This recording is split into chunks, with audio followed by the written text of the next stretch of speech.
All right, well, shall we begin? Thomas, would you like to give us our little intro? Sure. So I chose Hello Charlotte Episode 1 for our Intermezzo game this week while we finish up Act 1 of Baldur's Gate 3. I found out about this game initially after I finished Slay the Princess for the second time, after I played the Pristine Cut, and I literally Googled the phrase games similar to Slay the Princess, and the Reddit thread that came up mentioned this, and I'd never heard of it before, so I looked it up and thought it looked interesting at least. So this game was solo devved by an Estonian lady who has a very small online footprint other than she goes by the name Etherain. I don't know how to fucking pronounce it. We'll come to a consensus here soon. But it was released in 2015 on itch.io as a small self-contained experiment, and at that stage, it wasn't necessarily planned to be part of a series. It was just kind of a surrealist slice of life about Charlotte, who is a puppet living in a strange housing complex filled with strange characters, fourth wall breaks, and some dark undertones. It gained attention initially, mostly just for its distinctive writing style, its fucked up atmosphere, and some clearly thought out but not fleshed out glimpses into some of the themes that I imagine it'll explore later on. But I mostly just wanted to propose this because the common line of thought is that you shouldn't judge the series on the first entry because the latter games are like way more kind of honed in and sharpened compared to this one. But one thing that I really like about certain series is when you can tell that there's just a lot of thoughts brewing in someone's head, and that doesn't necessarily come across obviously in the very first entry, but over the course of a series, you can tell that they slowly and slowly let you in more and more, and they narrow their focus and they sharpen the craft a little more. And when I say that, I'm specifically thinking about things like Star Wars. So like Star Wars was never planned to go past one movie. Evangelion slowly becomes fucking madness as it like grows and grows throughout the series. The Lord of the Rings. Tolkien never planned on writing Lord of the Rings, but The Hobbit took off, and his publisher was like, "Hey, can you write more of this shit?" And that turned into Lord of the Rings. Even like Ex-Military by Death Grips, I would throw into that pile. So it's like the angle I came at this from is that I found it interesting as a game whose like general morphology is there, but like the embers in her hand were like glowing, but they weren't quite blown on enough to see a big billowing fire, right? So it's a really short game. It's a bit rough and it's extremely scattershot, but that is what made it pretty fascinating to me. So I was curious about your guys' take on this because I think there's a lot of big ideas that pour out of this thing. You can see kind of the seeds that it may grow into later on. But that's Hello Charlotte, episode 1. We'll jump into the gameplay. I'm really curious about your guys' take on the gameplay of this game. I thoroughly did not enjoy playing this game. Agreed. I don't think you're supposed to. The more I played it, the more I was like, this is like a troll game, but like not the fun parts of the troll game. It's like it's not like I want to be the guy where something bad happens to you and you laugh. It's just like that's fucking annoying. When's the last time I saved? It's my opinion is really odd because I started playing episode 2 first, thinking that that was the game we're supposed to play, God, I love that. and so even though I have a pretty negative opinion of this game, especially when it comes to like the gameplay, like I am pretty curious as to like what happens in the rest of the series, and like I actually do want to play them because what I did experience of episode 2 was pretty good. Like in my opinion, like I'll try in the least spoilery way possible. It's like closer to Undertale than this tech demo, which is what I think this game is. It's more like a tech demo, and I think the way that I experienced this series, where I accidentally played episode 2 first, I think I have literally no evidence for this, just vibes, but I feel like Etherain herself wants people to enter the series this way, where you kind of just don't know about episode 1, maybe.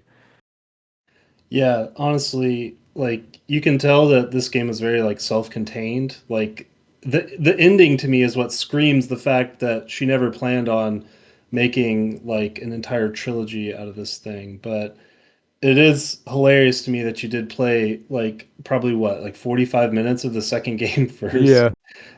In full disclosure, after I played the first game, I was like, I'm not even like, I like this game, but I know no one else is gonna like this game. But it was like when I played the first 30 minutes of the second game where I was like, oh, okay, this thing like kind of takes off and like develops a much more interesting identity. So yeah, I'll be interested to see what we all think of the second one because I didn't play it all the way through. But the gameplay of this game is ass. Let's not get it twisted. The puzzles are so fucking all over the place. They don't make any goddamn sense. I don't know if I have anything good to say about the That gameplay. so funny you brought up the puzzles. That's how I knew I was playing the wrong game because I remember you told me, you told me and specifically me like because you know I don't like really difficult puzzles that I should just look them up. And when I was going through episode 2, I was like, what was he talking about? Like these puzzles are fine. And like the first time I decided to look up a puzzle solution in episode 2, and I'll keep this brief because we should get back to episode 1, is that I was like, this puzzle isn't actually hard. I'm just too lazy and I want to look it up. So when I looked up the solution to the puzzle, I was like, I'm playing the wrong game. That's This hilarious. is a completely different game than I was playing. Now, to your credit, it is confusing because of the way that she released them on Steam. It's so bad. Yes, it's like nonsensical. It's what you guys said though, so she could save $100. I also wouldn't be surprised if this entire, like, I don't know where the narrative goes, and I'm gonna avoid talking about it too much since we're in the gameplay section. But I wouldn't be surprised if this episode 1 was really just like the early draft of what she was working on, and like 3/4 of the way through she realized this stuff is kind of ass, I'm gonna scrap it and kind of like reconvene and remake it, and that became like episode 2 and 3 or whatever. But she still decided to release what she had for episode 1, and that's what this is. I wouldn't be surprised at all if that was the case. Yeah, there's actually like there's like one interview on the internet that you can find with her that she did on like some fucking random person's Tumblr. And it's not very helpful because she gives like 1 and 2 sentence answers to everything, but she did actually like I can't remember if it was that she remade the game like really deeply in or if she had like a totally different vision for what it was meant to be initially. But I think I read somewhere that like originally it was just supposed to be like an episodic comedy game and it morphed into whatever her fucking like self-insert trauma dumping is in this game. I mean, at least like trying to anchor it back to the gameplay, I do want to mention 2 specific things. The first of which I want to mention, and bear with me for a minute, is that I really hate it when games do this. When they present 10 doors in front of you, 9 of which are locked, 1 of which is unlocked, and you have no idea which one is which. You just have to try each door until you find the one that's unlocked, and then that door tells you, or that door unlocks the other door, but it doesn't tell you which one, so you have to try each one again, and then ad infinitum for every single one. That is the metaphor that I'm using to describe the beginning of the game, where you have to find the basement key in order to progress, and the basement key is in her little dresser in her room. I really hated this bit, and like I was immediately caught off guard at how much I hated it because I had already interacted with everything before I had gone to get the food, which is what puts the basement key in the drawer. So it feels like it's just absolutely wasting my time where in several different parts of the game, it's asking me to basically interact with every single part of the environment. And it's just telling me, oh, now you can do that. Like, why couldn't I get the basement key before I went and got the food? And I can't stand that kind of thing. The second thing that I want to mention, and this will perhaps be more thoroughly examined when we talk about Baldur's Gate next week. I don't like it when a game offers purely binary choices and just asks you to reload a save to see the other point of the game. The part I'm thinking of in particular with that is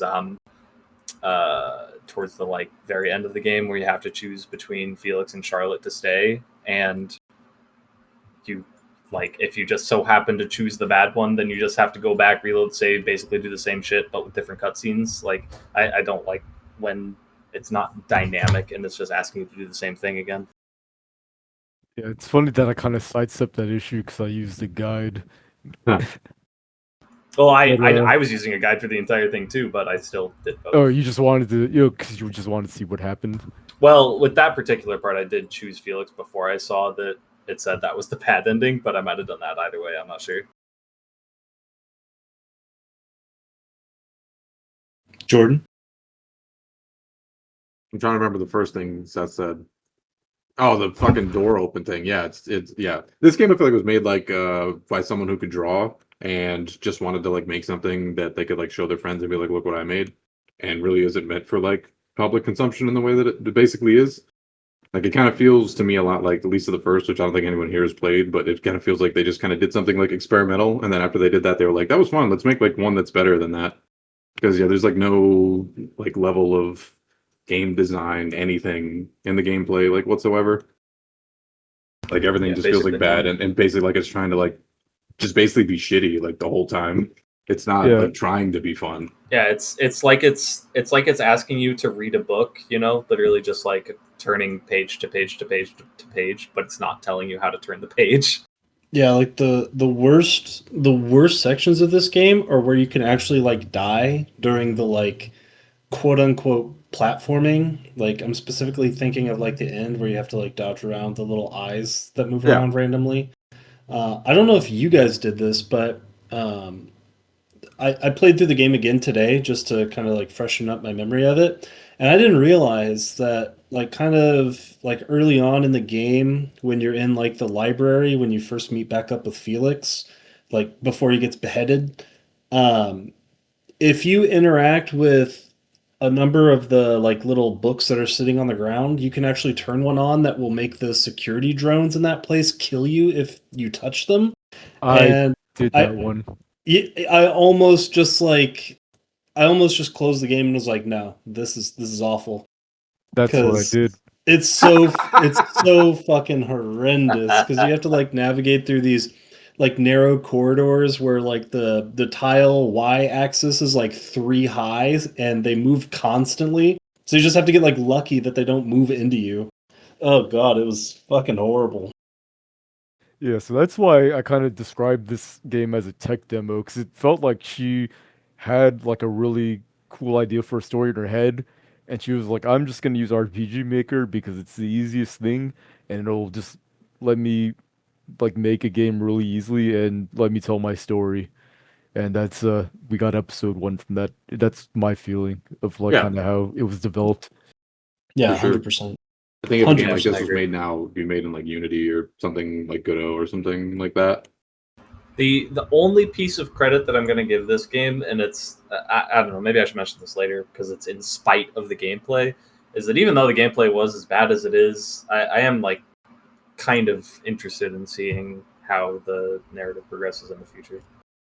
Yeah, that's a big thing for me is because I've already glimpsed it. So I didn't Yeah. need the convincing, but I can totally understand like if you didn't know anything else and you only played episode 1 and you just immediately bounced off that yeah, it's I feel like she put it up as a demo on her Steam page because she's like secretly proud of it and she should be. Like it's like her first Yeah. baby. But like she kind of wanted to like tucked away. Like I don't know.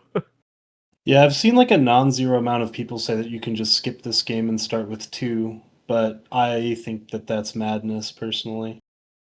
Have you played 2? Having seen probably the exact same amount of episode 2 that you have, if you launched into that game without the context of this game, I mean, I guess you can speak firsthand that it's just kind of like, what the fuck is going on? I don't know. I mean, I feel like you could still enjoy episode 2. Like I do think that episode 1, like it's hard to talk about it. I agree with you, but do also think that if you start with episode 2, it's honestly just fine. Yeah, I mean, I think so. It's unfortunate that none of you guys have played Least of the First and Least of the Painful, but I think this game is just what that game did. like to a T. Like at least the first you never have to play, but if you do, you get a little more context for the second game. And like the first game is more like here's an idea for a project I have, and the second game is like a game. I think Lisa's like a little more scaled up than the second version or the second episode of Hello Charlotte. But yeah, I think it's like almost like the same exact archetype that they did.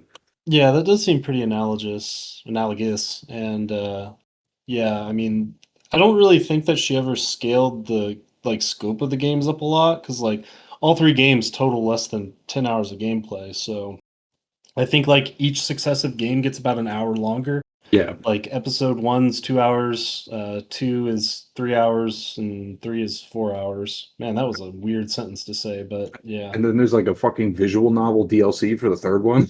Yeah, it's like a spin-off, and that Yeah. one's really short. I think that one's like less than an hour long, if Makes I read sense. right. I don't even know why it exists because it looks so different than the other ones.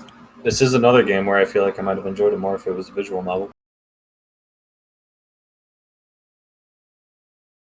About episode 1, yeah. I think episode 2 is fine, but yeah, I'm gonna stop talking about episode 2. I'm sorry. Yeah, I was thinking that, but I was just gonna let it sit there.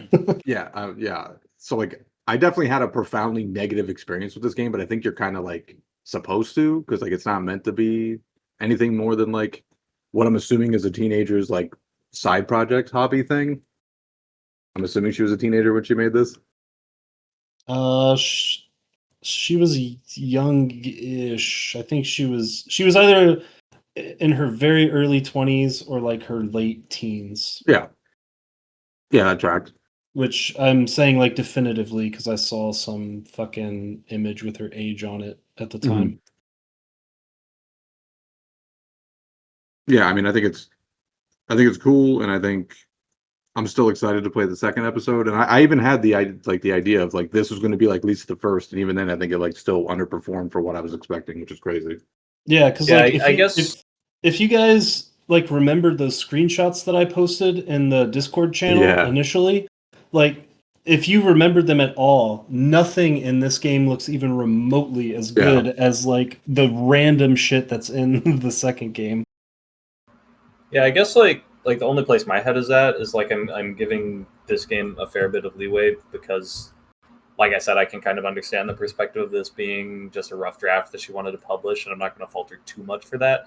However, some of these things need to be improved, and if they're not in the future games, then maybe like retroactive lowering scores. I'm not sure. I have a question because I don't really play a lot of RPG Maker games. Is that the one screen where you have to like type in a word? Yep. Yeah. Is that the default behavior for an RPG Maker game? Is that actually how they all work? I haven't played a ton, but I will say that the point that tripped every single one of you up also tripped me up. And I had to Google how to fucking backspace. So I want to say no, but I also don't know for sure. Everything shitty about this game is because the game decided to do it, not because of the limitations of the engine. Because Lisa came out a year before, Gotcha. and that game was like hidden. Like you didn't know that was an RPG Maker game. Like you could kind of feel it if you were really like used to RPG Maker games, but like it has a lot of quality of life and shit. This is just a true RPG Maker. I don't know how to use the engine. I don't know how to make an options menu. I don't know how to do like anything. So this is mostly the developer's fault, not the engine's fault. Yeah, I feel like there's probably so many like default assets or like default like tutorial things because like when you press pause and you get like the fucking like SNES like Final Fantasy party menu on the right that has no bearing on anything. Yeah, exactly. I didn't think about that. That's funny. So yeah, I think we can all agree the gameplay. I mean, it's there. There's it. I think it definitely passes the Edith Finch bar of actually having gameplay, but boy, is it shit. I think I like Edith Finch's gameplay more than this game's. Yeah, same. Gameplay. I agree. Yeah. This game's gameplay is like a detriment. Like if they had less, it'd be more. Especially that whole section where you couldn't save freely anymore. I didn't like that. I don't understand why she changed that. And she also subverted it by putting in save points at like key points where you'd obviously get fucking pissed off if they weren't there. Yeah. I don't really see the point of it. There's a narrative reason for it, but I don't know if you guys Episode 2. You'll have to tell me. Basically, you are playing as Seth. Seth is literally the puppeteer controlling. Oh yeah, and he could Charlotte. rewind. Yeah, Wait, and the okay. save Yeah, menu. that's The right. save menu is literally rewinding, and so when But you're why- inside of that like liminal space in the TV shit, like when you click on the TVs, you'll notice it'll say shit like logic error or whatever. So I just assume that Seth has no access to that. Wait, portion I of the have a universe. vital question. That's the name of the character. It's not you. Do you play? I thought. What the Yeah, fuck? you got owned by being Seth. Because I remember seeing when they mentioned Seth, and I was like, "Oh, Seth's gonna be confused." I thought that it was pulling that from like No. my fucking Steam No, data the, or no, whatever the the character's fuck. name is Seth. Like fucking Doki Doki Literature Club. No, it doesn't do that. That's funny No. though. This game just lost a full point value. What the hell? I thought you were joking at first. Like you were a bad actor, but then now that I realize you're being genuine, No, this I- is the no, I funniest literally- shit ever. I thought it was pulling a Doki Doki Literature Club. It made perfect sense from my perspective of like, oh, it's like a break in the So fourth you- wall thing. I am this character, so it just pulled the data from my Steam. What the fuck? I mean, it is still that. It's just the character has a name. I'm pissed. All right, moving on to. I'm sorry. I feel like we're gonna get to your first question, but I feel like I need to completely rethink all of my thoughts for it now. That's a good point. That's funny. Holy shit! I just kind of Uh, assumed you wouldn't think that the game was good enough technically to be able to do something like that, since there's no input from the user to get there. Doki Doki Literature Club did it, and I think Undertale might have done it too. I don't remember. Those games are all newer than this game, and you got to remember those games are like good games, and this is like not. Yeah, I mean, like, I think One Shot does that too? I think One Shot's an RPG Maker game, isn't it? One Shot does a I mean, lot they're of not- crazy shit. One Shot is they're like also the not- key. They're also not that far apart from each other. Doki Doki Literature Club was 2017. Yeah, that's like a custom engine and everything, though, not RPG Maker. And that game has an options menu. Remember, you can't change the resolution in this game. Like, I hate this game. I hated this game from jump because it's no controller support and you can't change the resolution. Yeah, that It's doesn't also, change the sequel. Are we moving into like UI stuff?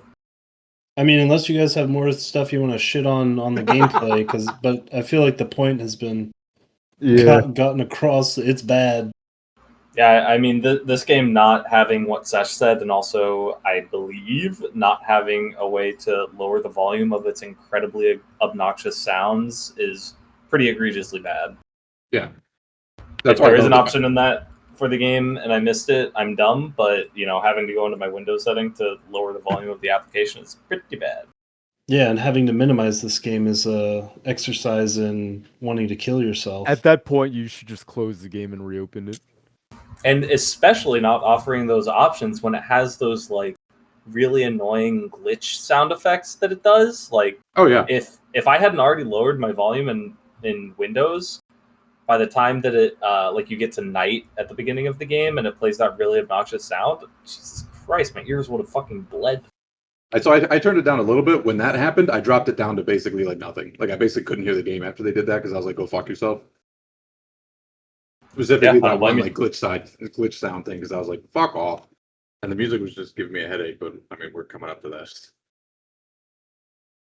I think we're in that if you wanted to talk about that. that.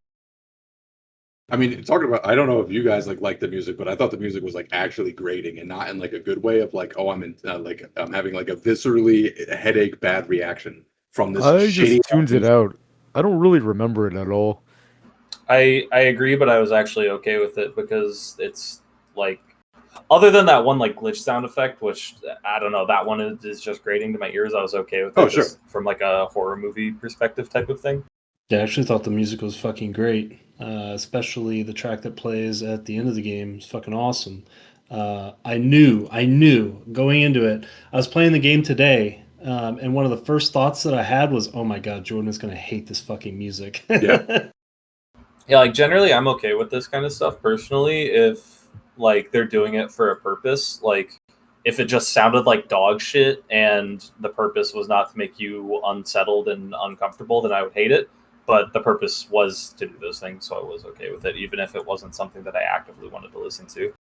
Yeah, I just have like mild misophonia shit, so I have like viscerally bad reactions to when like games try to like create that like annoyance, and to the point of where it's not gonna like make me feel like, oh, I'm so immersed. It's gonna be like, fuck this game, it sucks ass.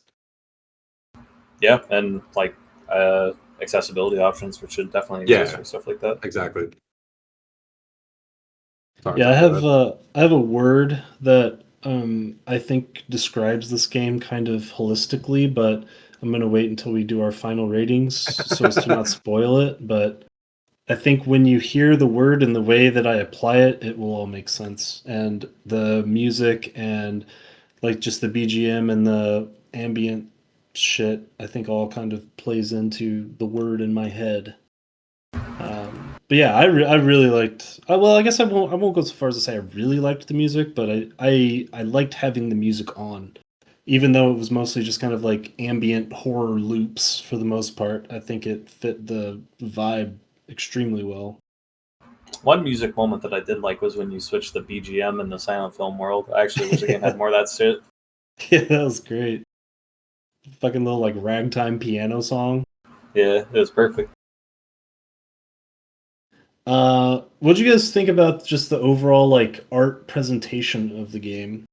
It was in episode 1 specifically hit and miss, but the hits were like, well, there was, I guess, plurals being generous. The hit was kind of amazing. And before I get to the hit, I'm going to get to another thing because we're talking about UI and visuals, right, as well. Yeah. Mm-hmm. The very first thing I did when I opened episode 2 was because I didn't know anything about the game, is I opened up the inventory and I saw that item. I think it's called the Book of Truth. Yep. Is that, yeah? So when I looked at that, I thought that thing was awesome. And then when I later realized that I was playing the wrong game and I played episode 1 and I saw that item there, I opened it up again and I just loved that it was in both games and like how it changed from episode 1 and episode 2. And uh, and then going back to like my favorite visual moment in this game, and this is where like I started to really get a feel for what the inside of Etherain's brain is like, is that sequence near the end where you're talking to the Oracle in the TV, and just like the way that environment looks, and like just like the subtle animations of like the shit like being absorbed into you, and like how like what she was able to accomplish with like her very limited knowledge of RPG Maker in this scene was like, yeah, this was like my favorite part of the whole game, and it made me. She's a fucking artist. Like, she's a deviant artist, but she's an artist. You know what I mean? Yeah, for sure. She's very evocative.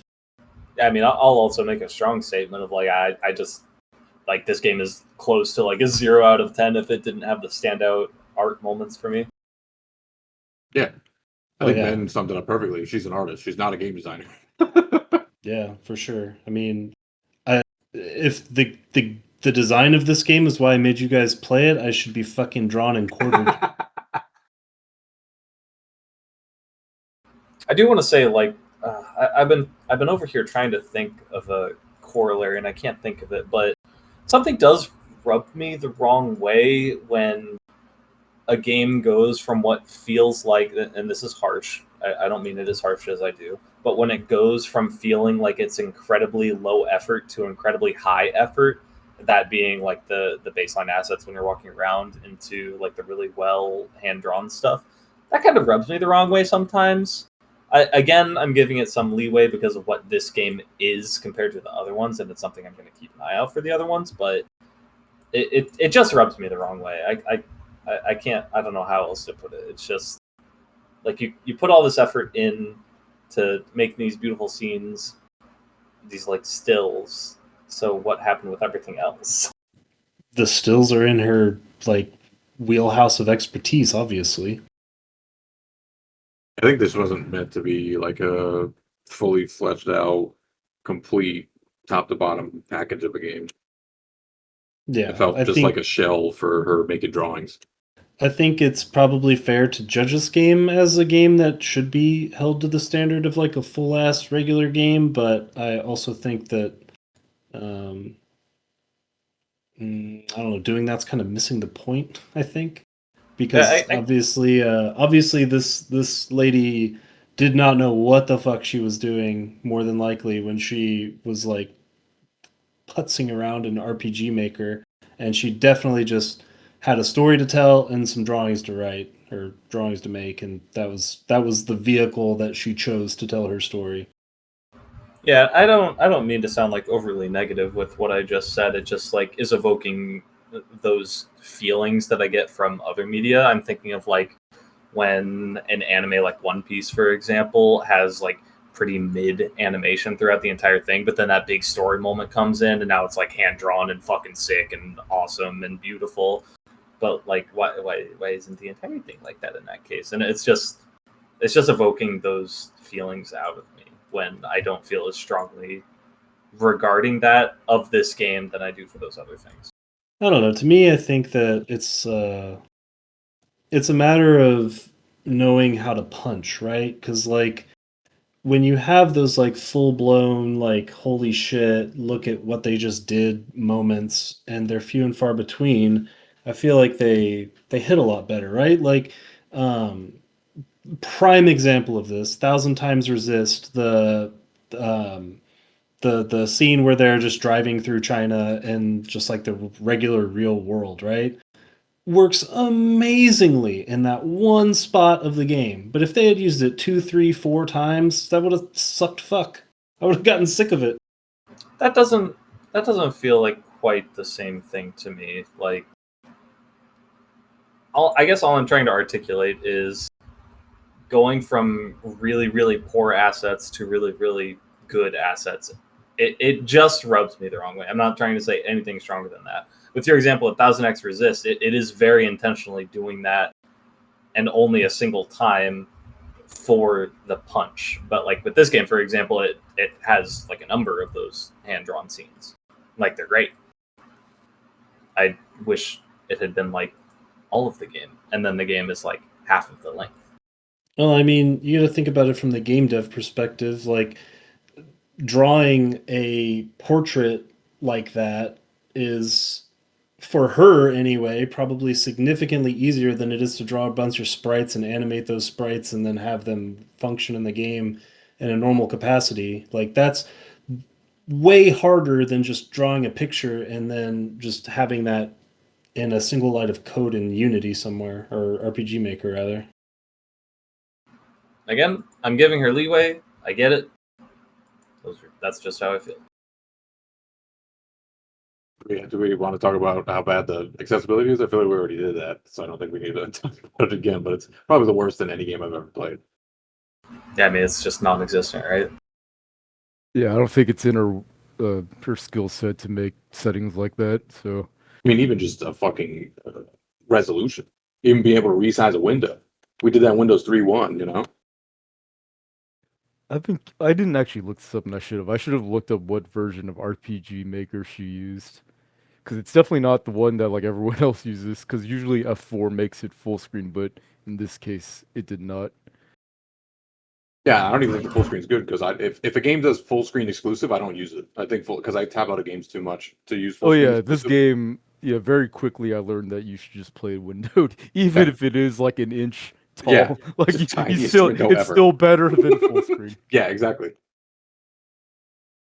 Yeah, I mean, I would call it bad if it existed, but it doesn't exist. So I non-existent is worse than bad for this particular aspect.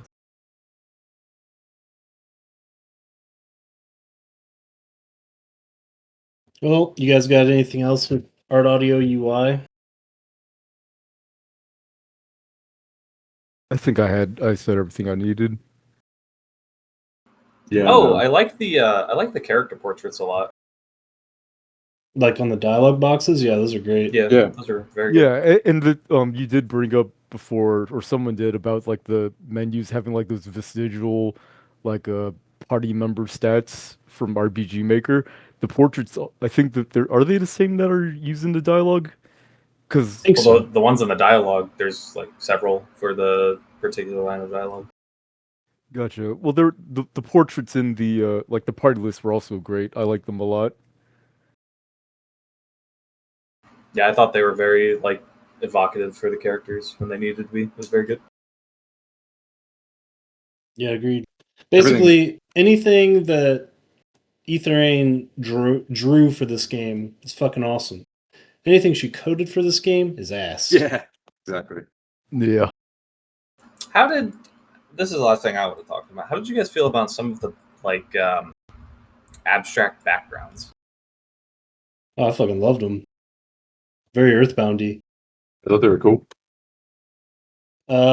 Yeah, I love those backgrounds though, because I think if memory serves, a lot of them are like goofy fucking like eyeballs and shit, which is very like coherent with just the overall like theme of this game, or one of them anyway.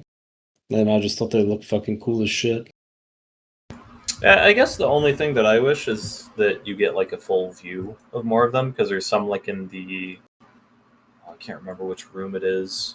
It's like the room of happiness or something like that, where you can only like see through the slits, and you could like kind of make out something cool behind it, but you couldn't see it. And I wish I could have just seen it. Yeah, there's one I really liked towards the end of the game. When you're doing like the colored flower puzzle, I think is when it comes up. Um, and the drawing in the background is like fucking strange as fuck. And the first thing I thought was it looked like that dude's art from that one room in Blueprints. Oh yeah, Christopher Manson. Yeah, it has the same like weird kind of like surreal everyday object kind of vibe to it. Fuck yeah.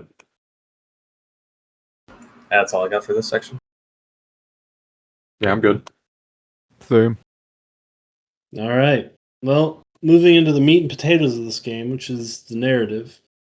I'll let someone else start us off here. Jordan, why don't you start us off? I'm the worst one to start with because so the way that I interpreted this narrative was that it's just a girl who's schizophrenic and took her pills and isn't schizophrenic anymore.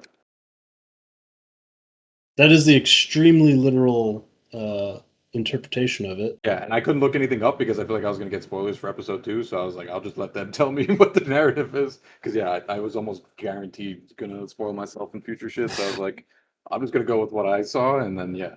I mean, that is absolutely like the story of the game on its face. I don't Yeah. think it's anything more or less than that. Because yeah, I will admit though, like the first time I played the game and you like go into your options and you look at the pills and it says like Abilify 100 milligrams, I was like, oh, that's fucking sweet. Oh, I didn't even catch that. Yeah, so I'm not the best at like explaining what actually happened in the story, but what I do know is that like at the very beginning when you introduced this game at the beginning of this podcast, you mentioned how this was meant to be standalone. Do you know that for sure? Like where she didn't maybe necessarily mean to make extra games after this one?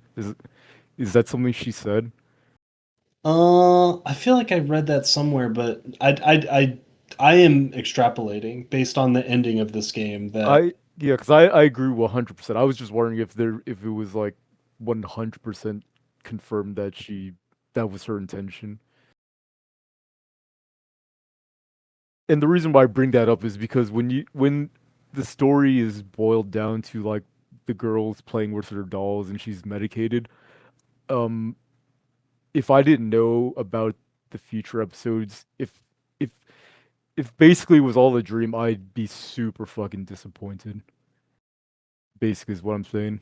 oh yeah, I think the ending of this game in a vacuum is quite terrible. Yeah. I mean, the one thing I will give it, having no idea what is going to come up in future episodes, I actually felt like, I mean, obviously, I think this goes without saying, the tone setting is very powerful. Like, it's kind of right out the gate, trying to make you unsettled with, like, the titles of books changing and shit like that. To, like just weird shit that is like a normal, like it'll list 3 things. It'll be a normal thing, and then something that's like fucking gore ass blast. It's like, oh, that's weird. So I thought the tone setting was good. I also felt like the world building was actually pretty good, especially for how short this game is. Like, none of it really makes sense. It's all very abstract, which I think is fine as long as the like creator is aware of that and they're working with it. I think that's fine. They can kind of do whatever they want. But then they like, or she does just kind of give you exposition and explain some things, and I thought a lot of that was pretty good. And I don't know, it just has me having some questions for future episodes. So we'll see where that goes. Unless it's all just a fucking hallucinogenic dream, in which case I hate all of it. But we'll see. I think that'll only be the first one. I don't expect the second one to be like what this one was. Yeah, so I actually would not necessarily call the narrative of this game like super strong. There is a lot of tonal whiplash, and I think some of it good, some of it bad. And I think, funny enough, it's a little bit schizophrenic in like what it's trying to do or what it's trying to say. Like, the vibe is obviously significantly more important than the plot. Like, I think some of what you were describing, Seth, where it's like normal thing, what the fuck? Like that unpredictability is like the core of like the vibe that she was going for, because it just like it makes you, that unpredictability makes you feel uneasy. And so I think that like a lot of the tension, like at least visually, like between that unpredictability and like the cute slash safe way that Charlotte tends to exist inside of her universe, like that is like bold font, that is like the crux of the experience that you're meant to get out of this game.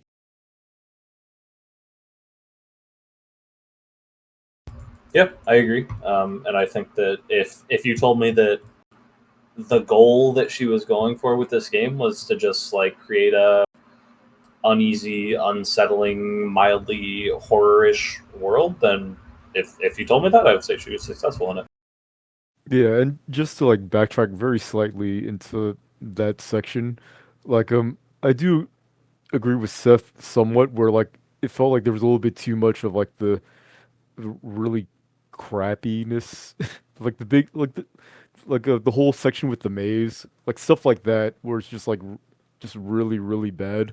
But to Thomas's point, I do agree that she kind of did like she kind of used her deficiency in RPG Maker as kind of a strength, kind of like a highlighting the contrast between like the two sections. Like artistically, she kind of exploited her weakness, if that makes sense, in my opinion. Yeah, I actually think there's like a number of ways that this game like kind of plays into its own weaknesses. I think I talk about that in one of the questions, actually. I forget, but yeah, I agree with you. And actually, one thing about this game, I'm going to change the topic significantly here, but um, like over the course of my life, I've always found myself to be kind of like an enjoyer of like surrealist art or surrealist media. Um, but I never really thought too hard about like why that is. And so today, after I finished this game again, I kind of like sat down with my thoughts and like made me think a little more about why I do tend to like things that have like a little bit of surrealism in them. And some of the stuff I was thinking was like, I really like when art like bends or outright ignores common logic or like conventional rules. So like instead of pigeonholing yourself into this like predictable cause and effect, there's like this playful chaos that makes things like really fucking interesting. Or like the unpredictability is just telling you like this thing could go fucking anywhere. Um, and I also like that they never really hand over a very simple explanation, like because I really love to puzzle out the meaning of certain works, and like to me, like trying to figure out what the game is like quote unquote about is like stimulating the same section of my brain that like an actual like La Mulana fucking puzzle game does. And so um, piecing together some degrees of that meaning and extrapolating it from something difficult, like the ambiguity itself kind of becomes a part of the fun for me. And um, I also think that in a game like this, where you can tell that there's like a certain amount of this like free flowing stream of consciousness behind it, um, like it has a tendency to just look like a messy amalgamation of nonsensical, non sequitur shit, but like you can, once you like deep dive into it a little bit, you can find some degree of like knowability like beyond that abstraction, and piecing it together again is like part of the fun. And I think that some of like the absurdity and the humor also works for me in a lot of these, but we'll talk about that later. So those are basically just my reasons, because I was like, why do I like this game? Like, why do I like what this game is visually putting in front of me? Because it's so fucking strange, but some part of my brain just fucking vibrates when I'm looking at it. Well, when it comes to like the surrealist part specifically, I guess like personally, I'm kind of like the opposite where um I kind of like more like explicitly told stories or just things that just make sense immediately. But through these games that like we've been playing for Tash, I feel like I've been growing an appreciation for these types of games. In my mind, like I call them postmodern. I don't know if you'd call something like this postmodern, but I call all this stuff that looks like this postmodern. But something that's actually been helping me, this is kind of embarrassing to admit, is that I don't enjoy that piecing together that you mentioned of the story. But what I have enjoyed is is running the shit through a AI overview and letting that do like the critical thinking for me. Funny. That's great. I mean, this is I feel like this is somewhat of a repetition of something we were talking about with 1000x Resist episode, with regards to like the tones and themes versus the characters. Because to me, I'm once again I'm the fence sitting middle position between what you two just said. I like it when a game functionally puts a story in front of me and it's easy to follow and I'm engaged and I'm on the edge of my seat and all of that. But that game is only going to sit with me if the tones and themes and so on are uh, deep enough and complex enough for me to sit on it and chew on it and think on it and read explanations of the plot and watch videos about things that I didn't notice. Like I like to have both of those things for sure. Yeah, no doubt. And I don't think that there's like a correct like way to appreciate something. And I like linear narratives just as much as I like discombobulated fuck fests like this. So Yeah, I kind of get what the same thing that Tom gets out of games, but instead of it being like what's the game about, it's more about like the deep lore of the game and like what's going on in universe. But it's basically like the same thing for me there. I usually don't care as much about like the themes of the games typically, but more just about like how deep the universe itself goes. And I think Void Stranger is the perfect example of that. Exactly. and I will say, like, there are very few games that I think, in my opinion, actually do like a degree of like literary theming well. Like they're few and far between. Like you got to hunt those fuckers down. Um, but I can, like, one of the things that made me excited about this game is that I can tell that that's what it's gonna like grow up to be. And I read some like list of her like book inspirations, and I was just like, oh shit, like this is her fucking bookshelf probably looks the same as fucking mine. That's fine. But to rewind a second, because I'm curious, I want to nail this down once and for all so that I understand. So Ben, so I agree that this game is postmodern as fuck, but I'm curious if the reasons why I think this game is postmodern and you think it's postmodern are in congruence with each other. So tell me why you think this game is postmodern. For me, it's just a very superficial, just like gut reaction I get when I just look at stuff that looks like this. In what Like, way? just like the Because like here's what I'm thinking when you say that. Like I remember we were sitting down and we were watching a movie. What the fuck was that movie? It was an Amy Adams movie. Animals was in the title. Nocturnal Animals. Nocturnal Animals. Yes, thank you. oh yeah, And I like that. I remember you just being like, "This is so fucking postmodern," and I'm like, what I'm trying to discern is where's the overlap between Nocturnal Animals and this. Maybe artsy fartsy is what I really mean. But like, and I guess when I say postmodern, like in the past, I used to always mean it like in a derogatory way, but more recently, especially in like the past few years, I've experienced postmodern media that I actually quite enjoy. So like when I say it now, it's not always necessarily negative. Yeah, I'm just trying to trying to Yeah, figure out your no, I definition. understand what you're saying, and like the reality is, I have put like almost zero thought into it, and that's why I can't really give you a good answer. I mean, I like. Excuse me. Sorry, I had to clear my throat. I think there's a very clear example of postmodern. I don't know if I agree with Ben that this game is postmodern, but I will give an example that the three bears, like the Goldilocks thing, that's a very postmodern section of the game for sure. So I think that this game, like I said, I think that this game is very, very, very fucking postmodern. Because a lot of like postmodern fiction, like a lot of the idea behind it is exploring like meta narratives and metafiction and being self-aware of itself. And this game is nothing if not that. The only reason why I tend to shy away from like labeling things as postmodern. This game is very postmodern, but the reason why I kind of tend to shy away from it is a lot of postmodern media to me is like it has a very negative worldview. Like it's very nihilistic. It's very like double middle fingers in the air while the nukes explode behind me and I don't give a fuck because who gives a shit? We're all gonna die. And that's kind of like what I get out of a certain amount of like postmodern fiction. Now that's painting with a very fucking broad brush, mind you. But like the reason why I say I don't consider this game an exception to that is because I do think that this game has kind of a negative glow, a negative aura. Oh, I think Around it definitely does. I think Um, it absolutely does, and it just makes fun of society constantly. Yeah, so like to me, postmodern is like I do consider it kind of like a negative connotation a lot of the time, just because I do think that it has just a very, very like hopeless, negative view of the world.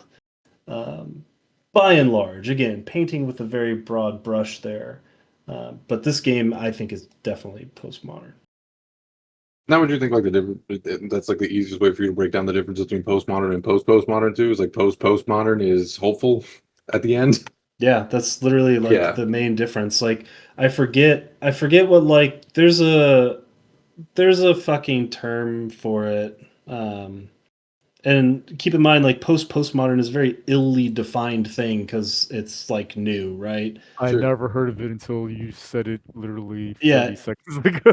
it's a thing, right? And I only found out about this because I was like finding out that all of these games that I really like could actually be considered like postmodern.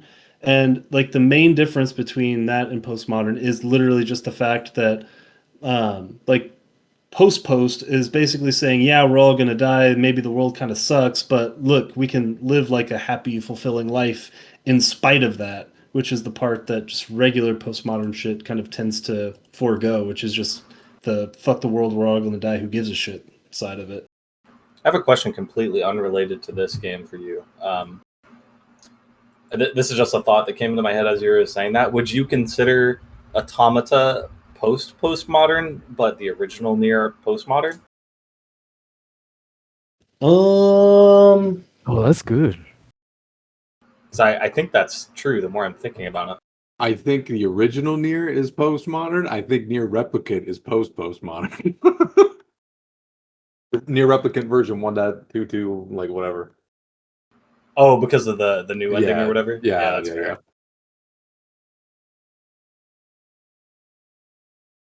I'd have to think about that, like more than just the like 20 seconds provided to me. Yeah, I know that's a big question to ask like that. I'm sorry. I will say I do tend to think I think Near Automata is like a quintessential. So I'm gonna flip the script here for a second. So I think the actual like more accepted term nowadays for postmodern is meta modern, which is kind of gay, but Ew. it's a lot less gay than having to say postmodern all the time. PP modern. Uh, PPM. Yeah, I was yeah, thinking PPM. PPM. I'm glad that I know about meta modern now because I think I do like meta modern, and I would just normally call it postmodern. I feel like people say Yes. At least meta it's modern catchy. talk about their mental. Got him. I So yeah, I think I would have to sit for it for a bit and actually like think about it, but my gut vibe says original Nier is very like regular postmodern because it's bleak as fuck, whereas Yeah. Automata has like the very kind of like it uses like the same destabilization methods that the original Nier does, but there's also like this certain element of like reconstruction and hope, and that's very much more meta modern. Meta modern Yeah, is fun to say. It I think the is. reason I ask is kind of the reasons you highlighted is like the original game is like they're both like when I talk about postmodernism, which I guess also includes postmodernism, and the reason they're under a similar umbrella is they both involve a significant amount of deconstruction and analysis of that construction and then reconstruction under the new analysis. And I think both of the Nier games do that for sure. And I don't know as much about the actual definition of postmodernism, but if it is just more hopeful, then that is why I would.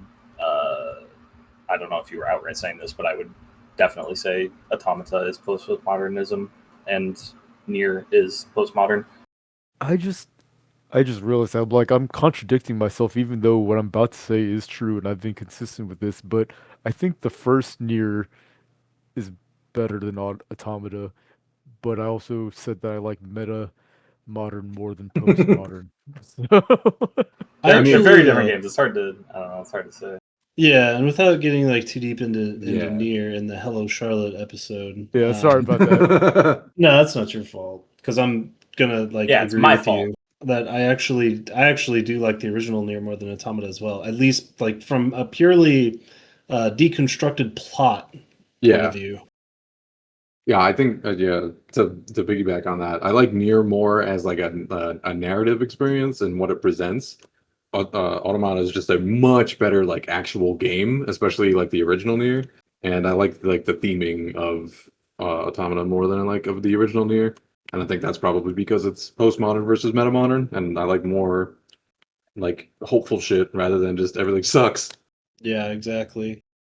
And Seth, I think the easier way to describe like the main difference between metamodern and postmodern, like if I were to just give like a nice, tidy, simple answer, rather than just saying that metamodern is more hopeful than postmodern, which like on average it is, I would say that the biggest difference is that postmodern has roots in like irony and skepticism and yeah, I mean like its core thing is being ironic and again holding double middle fingers up in the air. Whereas metamodern has a degree of that like same irony, but it's also like sincere. Like there's less like skepticism, there's less nihilism, there's less but still some amount of irony. Like so the main difference is in tone, where postmodern stuff is like very detached and cynical. I think metamodern is much more like hopeful and earnest and empathetic to a degree. So I think the main difference is just the levels of sincerity between the two, I would say.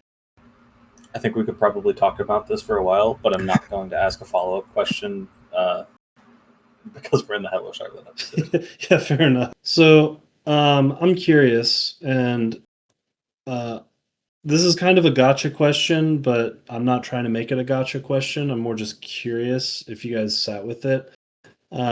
If you had to pin down some degree of like theming and what the like themes of this game are, because they're well, yeah.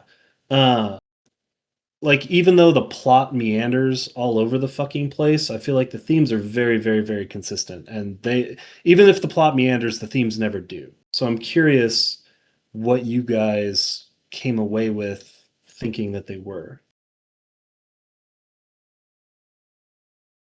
And if you didn't think about this at all, I forgive you. I I, didn't really think about it at all outside of what AI overview told me. Like, I think what Sush mentioned earlier, I was more in line with him, where I was actually really into like the actual lore of the I can't say imagine no, of of of the surreal world. yeah, the schizophrenia world, the unmedicated world.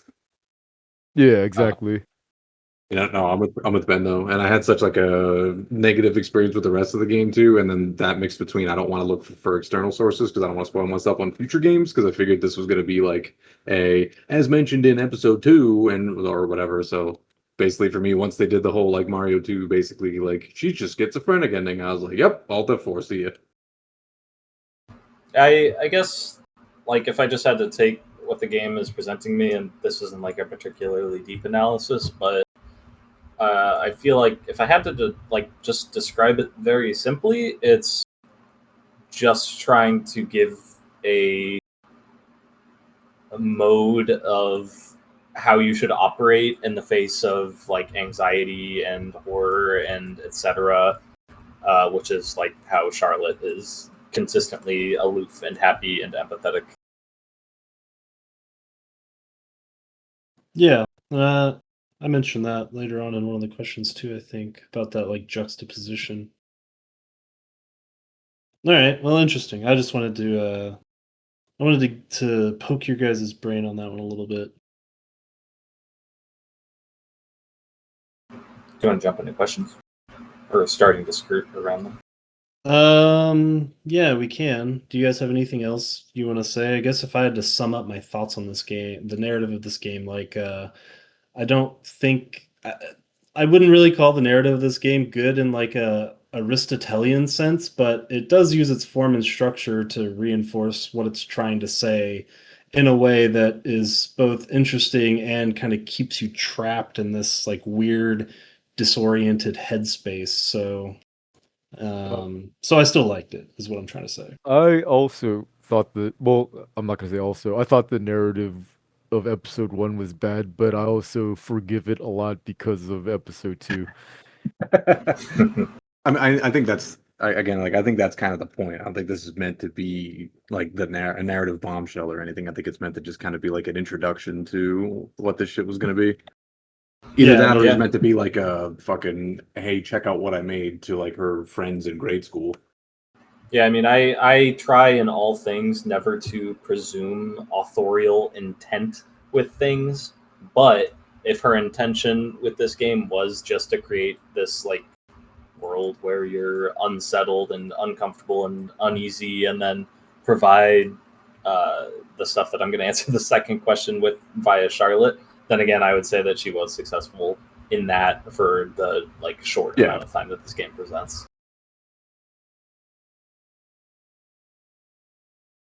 yeah, no doubt.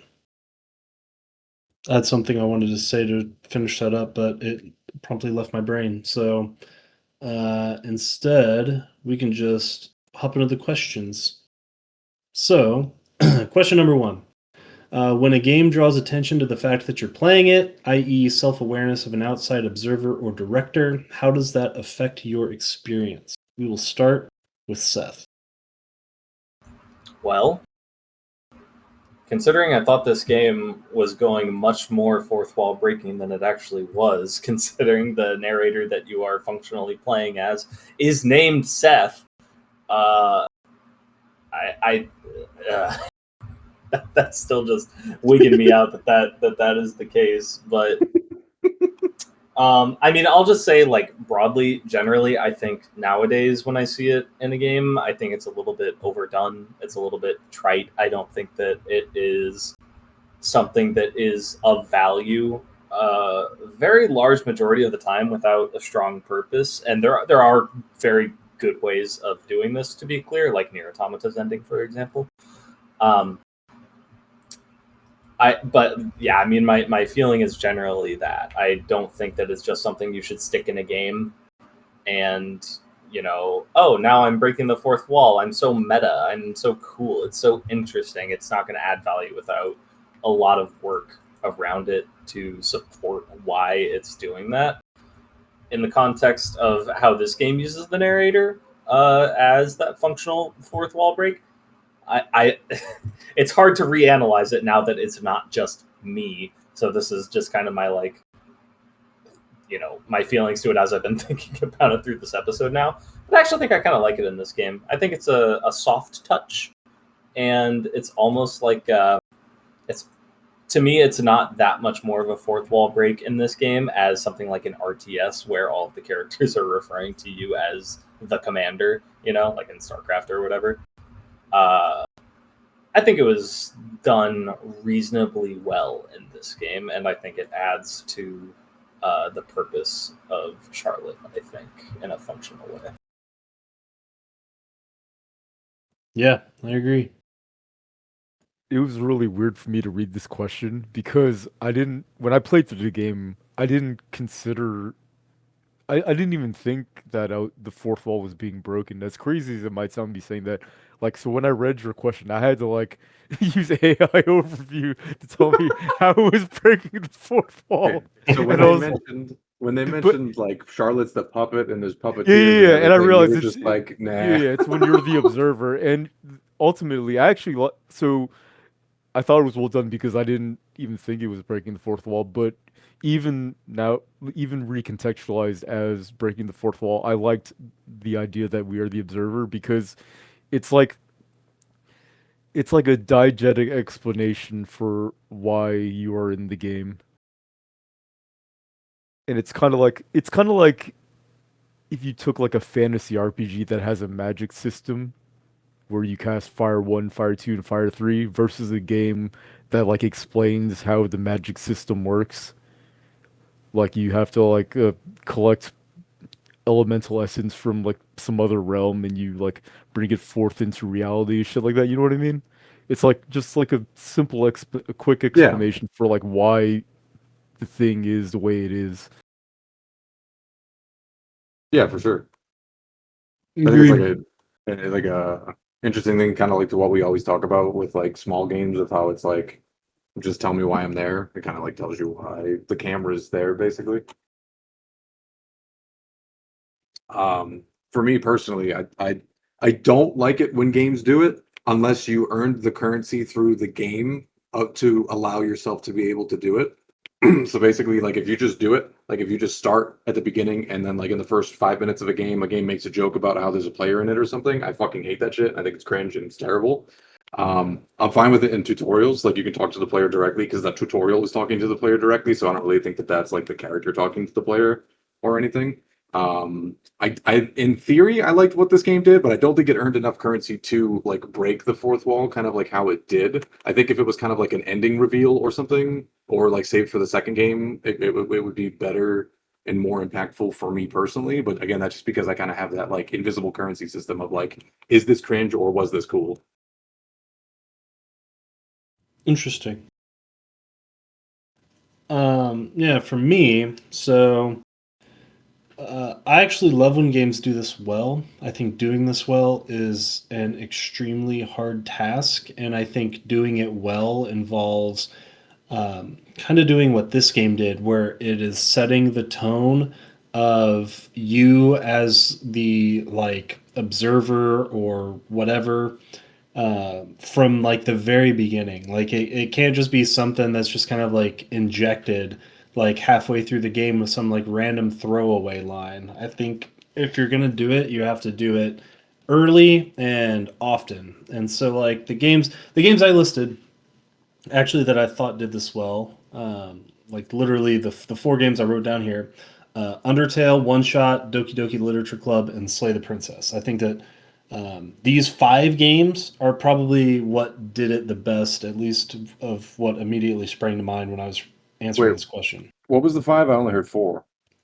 I was Doki including Doki. this. I was including this game. Gotcha. Sorry. Go ahead. Keep going. But the reason why I like it is because they act as a way of like just collapsing the barrier between the fictional work and the audience.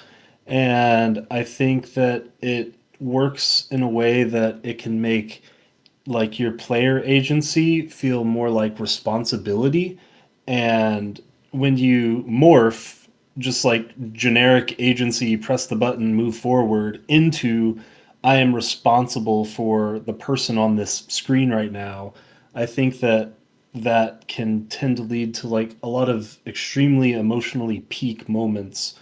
But I think we've all kind of established that what sucks is the gratuitous, like fourth wall breaking cringe of something like Deadpool, where there's no like greater purpose beyond collapsing that barrier. It's just using it for like a cheap laugh most of the time. So like the difference is like that's just stylistic snark that isn't really looking to like destabilize any kind of meaning between audience and fiction in search of some like greater truth. It's just there to make jokes about fucking chimichangas and pop culture or whatever. And I do think it's very hard to do this well, for the record. I mean, I do actually want to I want to clarify something that I said, and not to imply that you were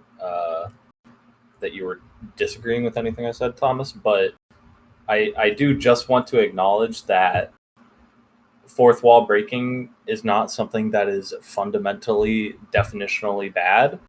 Um, just that I think that the way it's used in the modern era is kind of like you were saying. It's not done to its fullest effect because here's a little bit of a quiz if anyone can think of the answer to this. What is the oldest form of fourth wall breaking?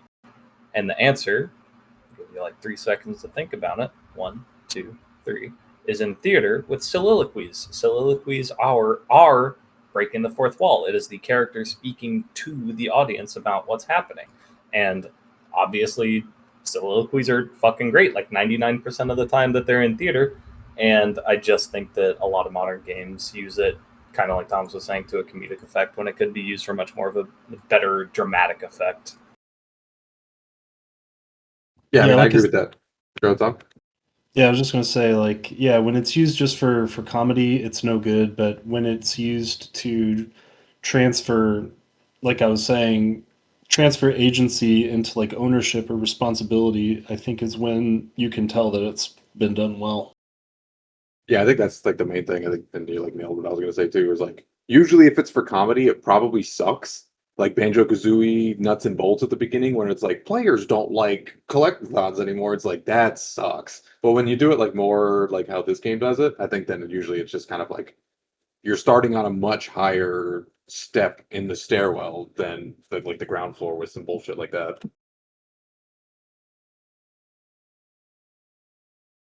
Also, I'm gonna warn you guys now, that was my shortest answer, and the rest are very long. Uh-oh. So it may get a little. I'm gonna be expanding my dominance of the pie graph. Let's just say that. We got time. It's fun. Well, you guys have any more thoughts you want to spew on this one? Oh, I'm I'm good. good to move on. I wish the game did more with the whole like puppeteers and shit, but again, I don't think that was the scope of the game. Yeah, I also wish it did more, but I think it did a lot with very little. But Yeah, I think it was Well, more. This game kind of felt like, oh, cool. Whenever it was there, it's like, oh, cool concept. Oh, cool concept. It's like nothing was even yeah, close to fully fleshed out. exactly. Yeah, 100% agreed. Okay, so how might a game's use of humor or absurdity influence how you anticipate or interpret darker or unsettling moments? And how does this apply when we zoom in on Charlotte specifically? Ben, kick us off. I don't know. I wasn't really unsettled at all, like even a little bit. Even I don't know if I was supposed to be. You mean like when you walk into the basement of your house and there's like a big fleshy eyeball monster? Is it's not meant to be Yeah, unsettling? and I think that I think a lot of it. I think a lot of the way that I feel about it has to do with like the fidelity of the graphics. Because like even in episode 2, where actually I felt the same way about Careful. episode 2 as well. That's all I'll say about it. Where it's just like because of the fidelity of the art, like I find it really difficult to be unsettled I could by piggyback. any of it. I could piggyback off of what Ben's saying, which I think is probably the same thing. The game doesn't do a good enough job of grounding you in reality for it to ever be like unsettling. Like to me, it's not like I'm settled, I'm unsettled. It's just constant. You start off on like the most fucked up foot ever that you never come back to like, oh, this is normal. So you just expect everything to be fucked. Interesting. I don't feel that way. I don't know if I agree. I just don't know if I would say the game I think does try to ground you. I just don't think it does it very well. Yeah. That's what I'm saying. Like it never grounded me personally. Like it's not for a lack of trying. It's just like I think the pace and everything is like so fucking fast, and they don't really expand upon like anything. Like basically, I think the intro of a game like this could be as long as what this game was. Basically, like the Amori intro is like almost as long as this whole game. Yeah, true. So yeah, working with like but that's why I don't think that personally, like when I saw things like that, it wasn't like, oh, what the fuck? There wasn't even anything close to kind of an unsettling feeling because it was just everything felt constantly fucked. I mean, do you not see Charlotte fundamentally as a source of grounding? Not really. She doesn't really seem like a normal character ever. Like she orders fucking instant diabetes soda and fucking whatever, like heart attack chicken tenders or whatever the fuck. Yeah, that could be on the menu anywhere in the fucking Midwest, though. I mean, that's just naming something. What I mean, first it's like making fun of society, but yeah. So that's actually the exact example I was going to use because the game starts off and you read the note from your mom saying to order food from like 1-800-XXXX or whatever. You pick up the phone, you order it. There's like weird music and the vibe feels kind of off, but it doesn't like kick you in the pants until you answer the door and it's a fucking cockroach handing you your food.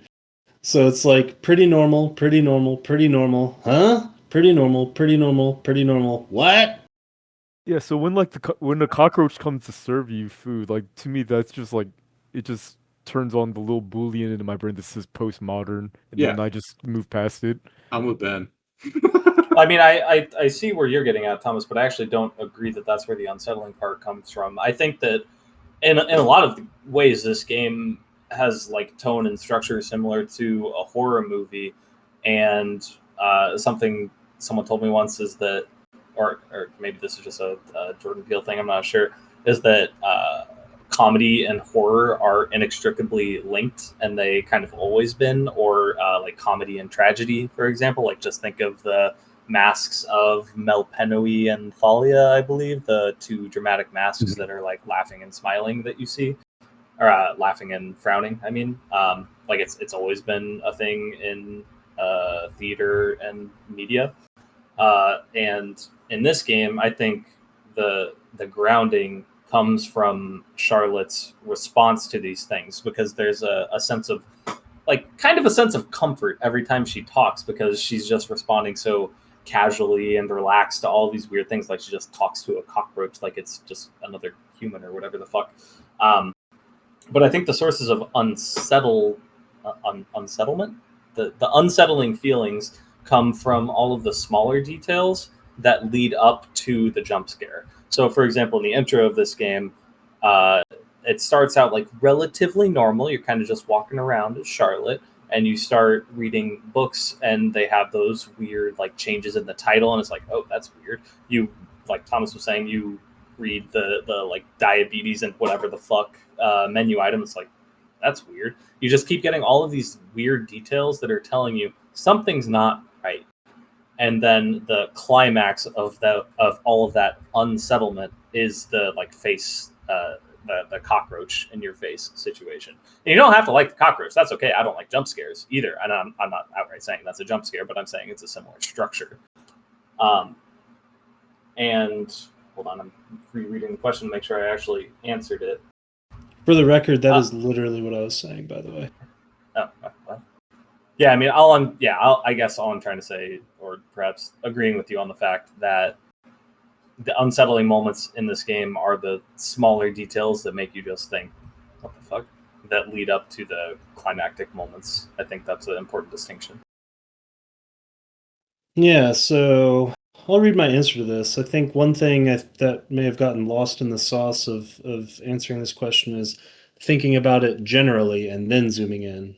I didn't mean for you guys to just zoom in right away. So I started out answering this again, kind of generally, and the way that I think that this will influence a person's like anticipation or interpretation is that when you use that humor or absurdity, it makes you lower your guard.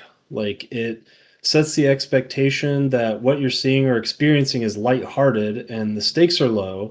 So that when suddenly something turns dark or somebody gets beheaded out of the blue, the whiplash hits harder because the game or the narrative or whatever lulled you into a sense of comfort. So, like, people use humor to sidestep pain. Like, how many people have you talked to in your life where that were telling you some kind of like horrendous or traumatizing story, and like in between the details they'd like stop to like laugh or giggle or whatever, right?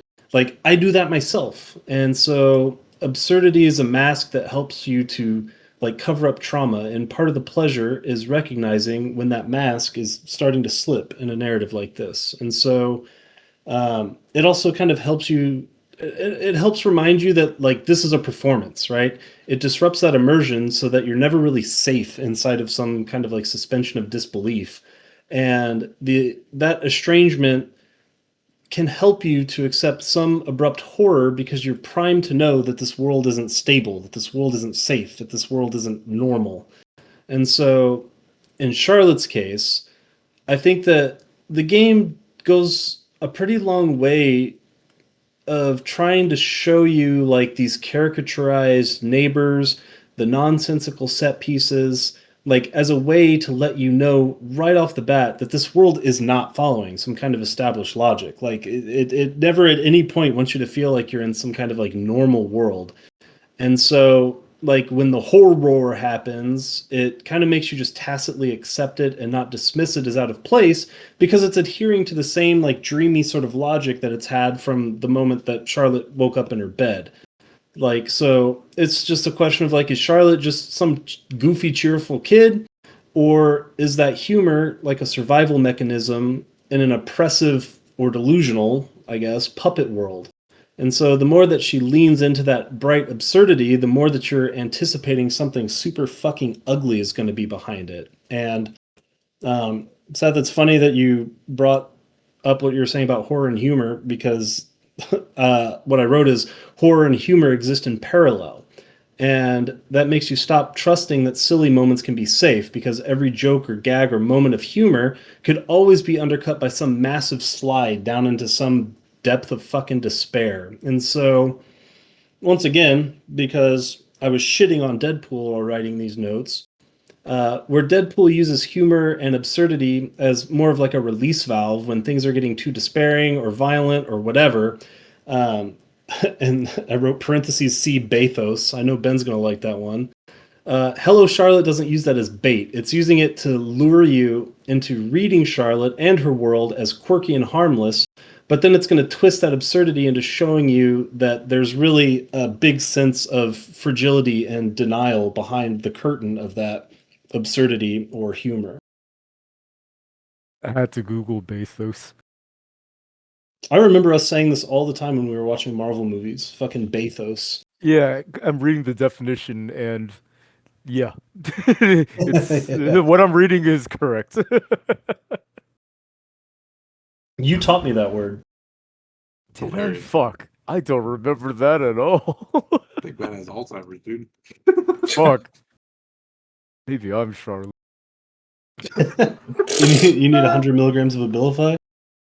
Yeah, Hello, Ben. exactly. But I'm actually so going back to like the unsettlingness of this game. I'm I'm glad that I wasn't unsettled. If I don't know if that is a it sounds positive to you, but I'm glad it wasn't because generally when a game is unpleasant to play, I usually uninstall it. So Well, I mean, unsettling can come in a variety of flavors, right? I mean, Yeah, and I guess I think about it pretty superficially because I thought what I thought you meant by this question was like certain like full screen artworks or like fuck I want to bring up episode 2 examples, but I'm not. No. shut up.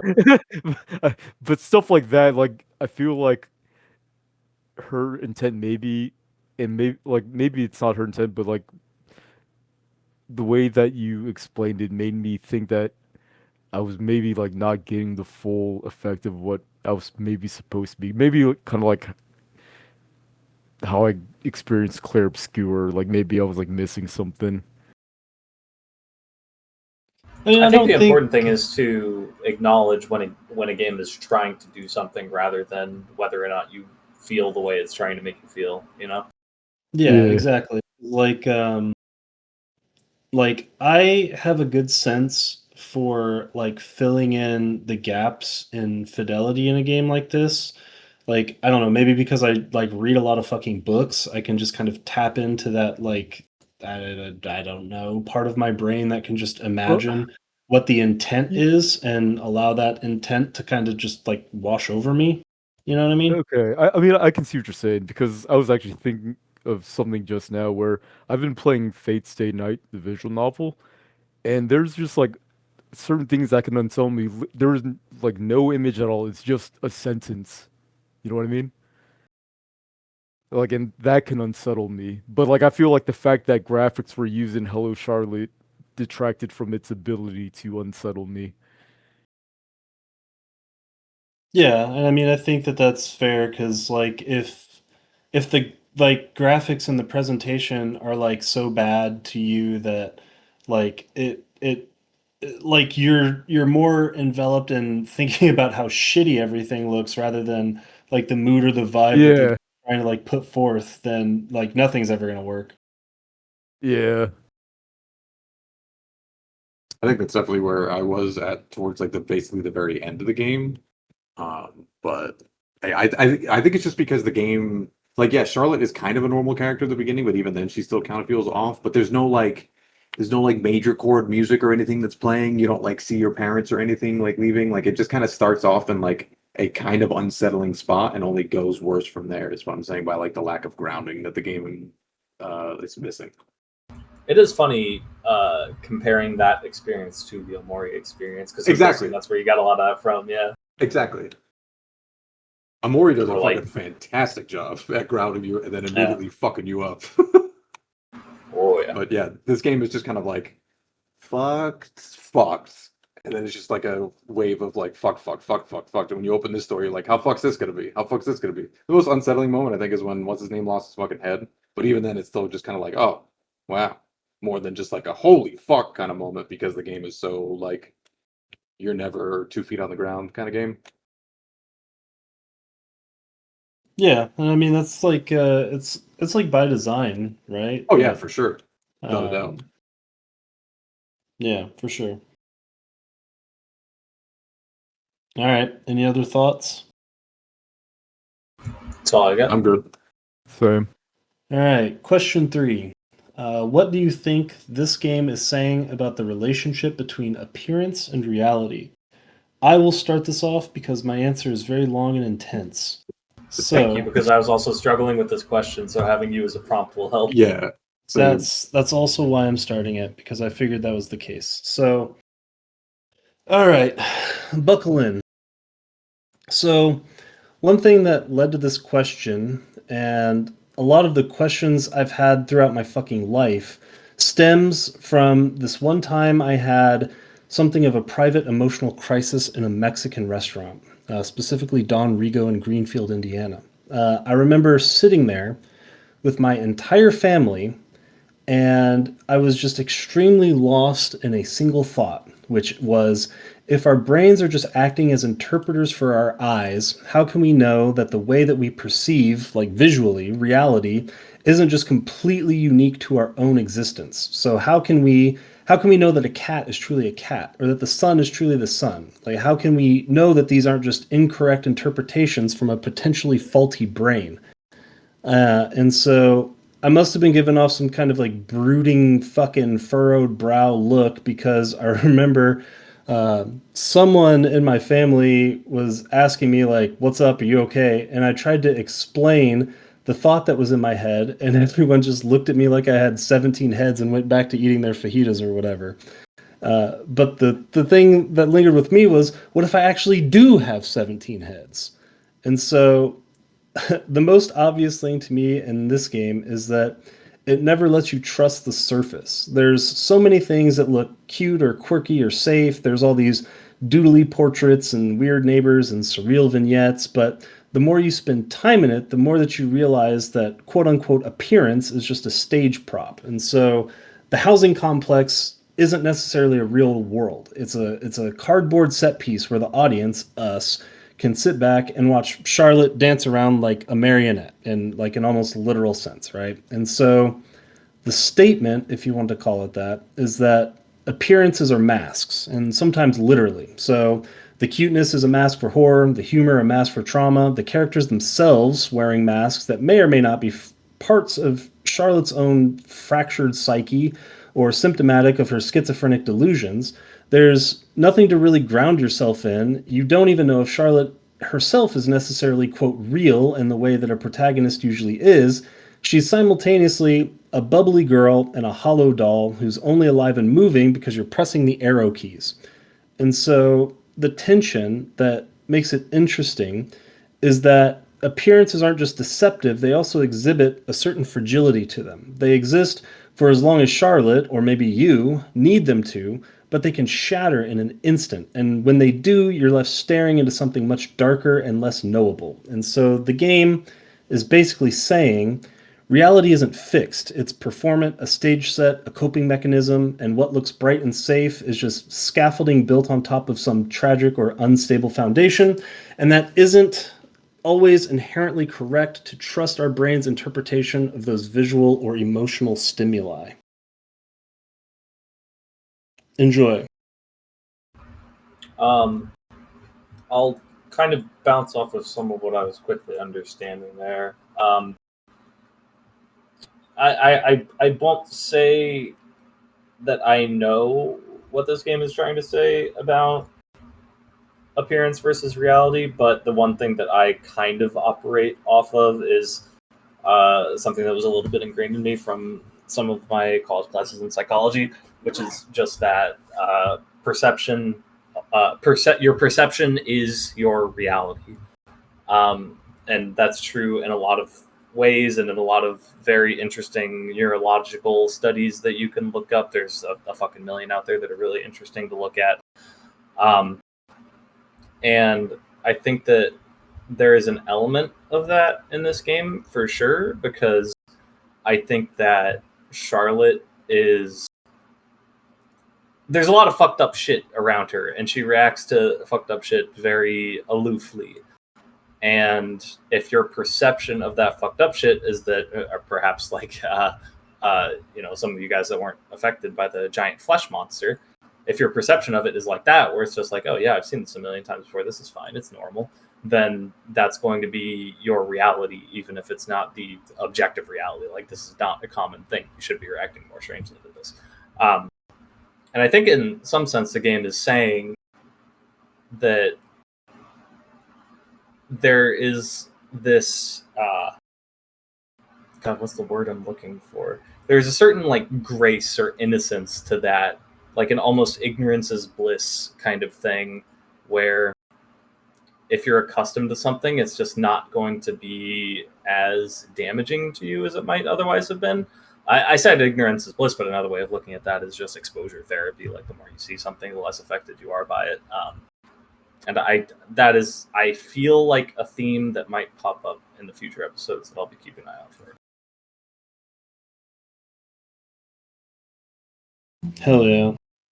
Yeah, I mean, I don't have much to add on top of what you guys said, other than, yeah, like, kind of my whole thing before playing this game is, yeah, perception's reality, right? So, like, you can't basically tell someone's experience is wrong because it's not your experience, because their perception is different than yours. And I think, yeah, basically what Seth said. I would just be repeating what he says.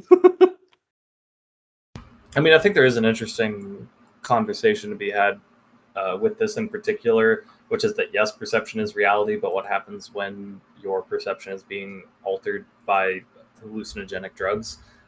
Right? Like that's a Sure. can of worms.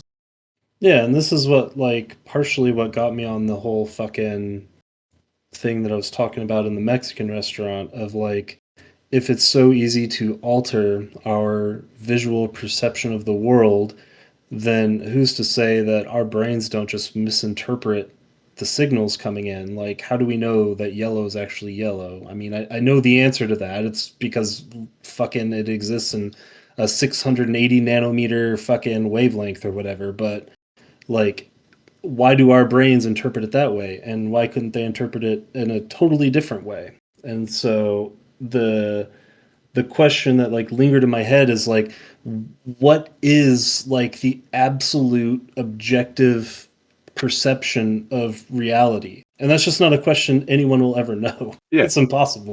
Right. I mean, I have very high approaching postmodern. By high, I mean like marijuana high. Very like almost postmodern feelings on this, which is that like that in some sense, I feel like to say anything other than there is no objective reality gets a little bit. I think that there are more weeds saying there is an objective reality rather than the opposite, which is that everything that you experience is a subjective reality. And when it comes to sharing our subjective realities through talking to people, through interacting with people, that is what forms the actual reality. The objective reality in this case is the convergence of subjective realities. I mean, it's the same reason why we know what yellow is yellow without knowing, like, because obviously you can't tell Right. how many nanometers the light is, but it's a reference point. Like, how many reference points? And then at a certain point, there's so many reference points that that's what the truth is. And you just need to either perceive the same truth as them or you have your own. Like, I still don't know if the yellow that I see is the yellow that you guys see, right? But the fact that I know what yellow is and you would know what yellow is, we assume it's the same thing. And there are actual not genealogical, like cultural studies on this too. There was kind of a study. I don't know if I'd call it a study. It was, but it was this like sociological experiment type of thing, where they went to some inhabited island that doesn't get a ton of contact with the outside world, and they showed these indigenous people a like a color palette, like a wheel of colors, all in the shade roughly of cyan. And to us, if you were just looking at it, it would be identical. Like you would not be able to tell apart. Like, hey, I need you to pick out this word for your color of cyan in your language. And like we absolutely, like no one from your more like mainland nations would be able to find it, but these indigenous people could every single time. And I don't know. I just want to bring that up because it's an interesting example in line with the color stuff that you're bringing up. You're saying that because they're not exposed to the colors, they can see the differences and minutia of the colors? Essentially, it was just something about. I don't think they had a firm answer for why, but there was just something about their culture, about how they perceived colors that. Maybe it's a genetic thing. Maybe their eyes were just more honed in and they could see it. Maybe they culturally just knew to like watch for stuff like that. I don't remember. It was a long time ago, but I just thought it was interesting. Yeah. What say you, Ben? I think I just misunderstood this question entirely. Because the thing that I wrote here is I was thinking more about specifically the ending where I would just really, really dislike it if it all was just in her head and it's just dolls and shit. But I don't think that's really what your intent was when you asked this question. You were thinking of a much more cerebral thing. Well, I mean, I think the ending is like where the bulk of the commentary on it is, so it's not wrong to focus on that part of it for sure. And I do agree with you. Okay, in that case, that's why, like, And I can't answer the question honestly, because I know what is in the future, I guess, for lack Stop of it! Stop it! you know, I'm just gonna I will just stop here. Oh, you son of a bitch. Jordan, did you answer? I forget. Yeah, my answer was basically like Seth's answer for the most part. I had like 2 or 3 sentences, but then yeah, like Seth basically just took what I would say and didn't want to reiterate basically what he said. Yeah, for sure. Well, good talk. I got out of this question exactly what I wanted, which was some interesting viewpoints. Was Seth with you in that Mexican restaurant? I can't remember. I can tell Seth, I you you. don't there? remember this. I can tell you the person who asked if I was okay, and then after I told him what was in my head, was like, "Oh, was my brother-in-law." That's hilarious. Do you think he still remembers it? Maybe, I don't know. This is I'm just years ago. Well, yeah, no, I'm just interested if it left an impact on him like it did on you, you know, because you're talking about it now. But if you brought it up to him, would he just be like, "Did that happen?" Well, I doubt it had much of an impact on him because he wasn't lost in the fucking sauce Exactly. like I was.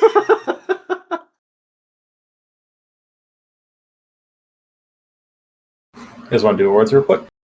Then Sure. ratings? Yeah. So, I'll be honest.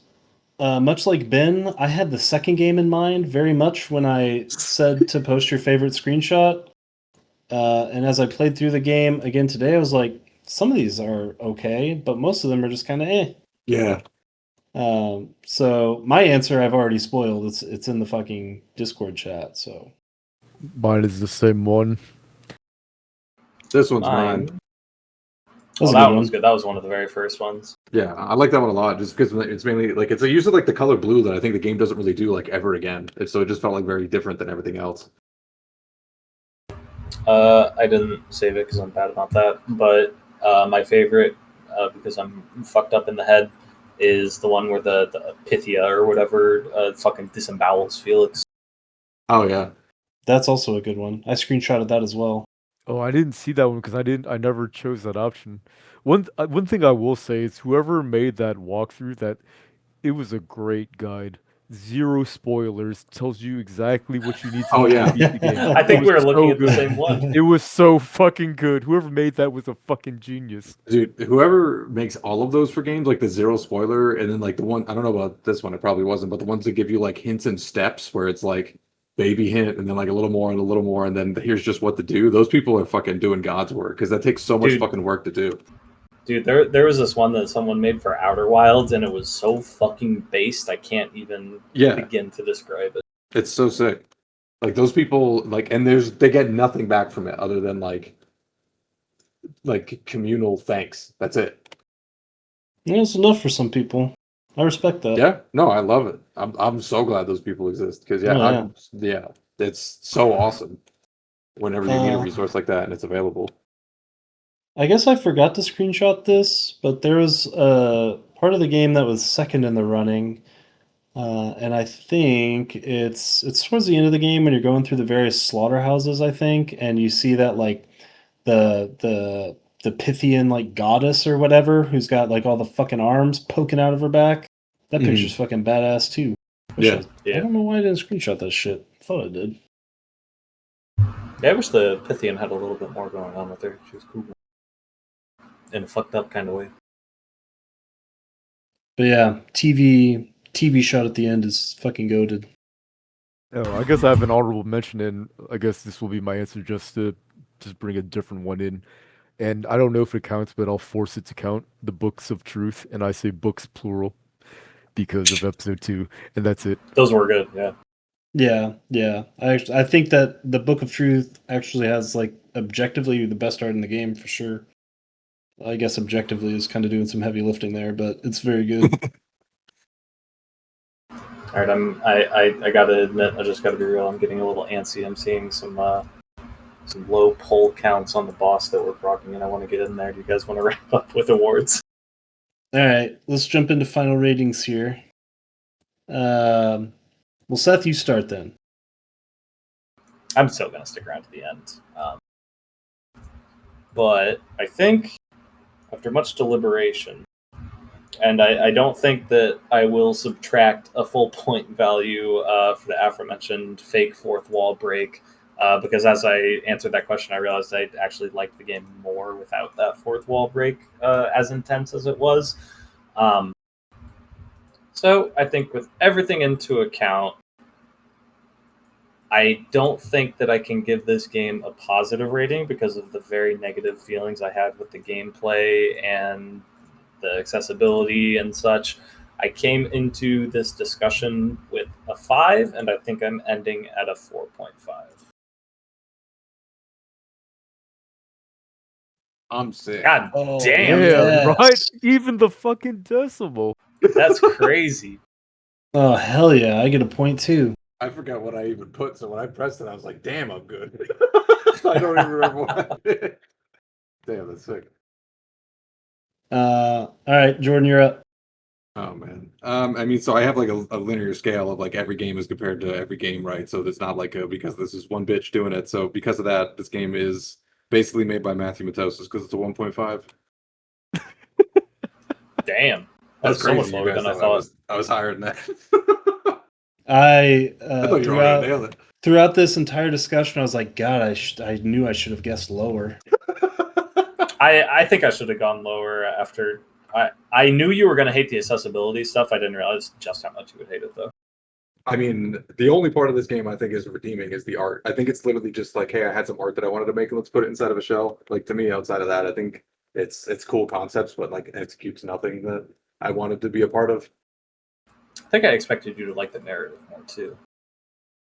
I didn't like the she's just schizophrenic, see you kind of thing at the end. Yeah, for the record, I didn't think any of you would like this game. If you go back and look at the first comment I mentioned about this game, I'm pretty sure I said I think this is strictly a Tom game. I mean, I still want to play the second one because I think the second one is going to be more of what I wanted this game to be. Yeah. Yeah. I'm not like fuck this, but yeah, I just Yeah, think and it's good. yeah, and there's I'm very much at a point where if the future games don't tackle some of the like themes and ideas that I touched upon tonight, then I could easily see myself lowering this to a 3 or a 2. I think they will for sure. I can't imagine the second and the third ones don't get better. Yeah, I will admit a lot of what I like about this game is like anticipating the later games. So if the later games don't hold up, man, this fucking series is gonna get thrown in the fucking trash can. I think there's no way it doesn't, honestly. If the later ones don't get better, I want to know why the fuck this showed up on any searches that you made for this shit. People love these games. People legitimately love these fucking games. The first one everyone says is like a big step down from the second and third games, but people do fucking love this shit. Like honestly, one of the things that turned me off from playing it is that it had like a real like Tumblr fandom vibe to it. If you know what I mean. I think that makes sense. Oh yeah. I could tell just by looking at the game that it has something like that. Yeah, for sure. Well, Ben? To help out Seth real quick, I'll make it quick. It's the Asian Dad 4 out of 10. God, is that I thought he was going to be positive. Holy shit, he went so low. Damn. I had such a negative time actually playing the game that I started like I normally don't do this. I started at a 0 and then I added points for developer by like I was like the developer I turned her into my spirit animal and that awarded her 4 points. Dude, that's Because crazy. like I really empathize with like people that have really strong creative visions, like auteurs. I love work like that. That's so funny. People that think that their creative vision is so much stronger than everybody else's that basically their opinion is as close to objective truth as you can get. That's like the type of shit I like. So that's why I gave her 4 points. I can't believe it's Fuck that yeah. low. If Tom would have picked this as his first game, I think I would have nailed it. But after seeing all of your other ratings, I thought like for sure you can't go beneath the 6. I love that I'm the only one who was even in the realm of getting it right. Going back to like the Matthew Matosis thing where I gave him, I think, a higher score than it probably deserved. Logic Bombs. Yeah, you gave him a 6. But keep going. Yeah, I think I said that specifically because, like, for craftsmanship, I gave him 6 points, and Hello Charlotte lacked craftsmanship. True. Ben rated accessibility. life lessons 2 points higher. I mean, I think I rated life lessons exactly 2 points higher. So, and I think that's completely accurate. That's funny. Oh shit, you guys are crazy. All right, I'll read my answer, which is not Seth friendly. So, so here's the thing with Hello Charlotte episode 1, right? Like, I don't actually think that this is a conventionally good game by any stretch of the imagination, but like I said earlier, what I do think that this game is a prelude to something significantly greater. I think that this lady set the tone and she put enough thought juice out into the world that I can tell that there were a lot of ideas swimming around in her head that didn't quite hit the mark for me in this game. But I have a sneaking suspicion that they will in the later games. And so like I said earlier, I knew you guys were not going to like what this game was putting in front of you, but after I played the first bit of the second game, I could tell there was a lot of refinement that I think will do it a lot of favors. so again, that's kind of where my brain was at. Was this game not good? Later games probably good, but regardless, this game is really extremely mega raw, and it lacks any degree of polish that you might expect in even the most rudimentary of popular game releases. But to me, what this game has in abundance are two things: heart and emotion. And I could tell within the first short sections of the second game that these things were going to get honed to a much finer edge than they did in this game. And so, to me, if you remember at the top of this, I said I had a word that I think describes this game. So,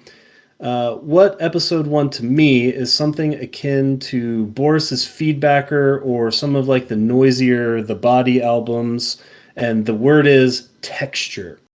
Like when you listen to noise rock, you aren't going into it wanting some like deep entrancing melodies or something you can dance to. That doesn't make any fucking sense.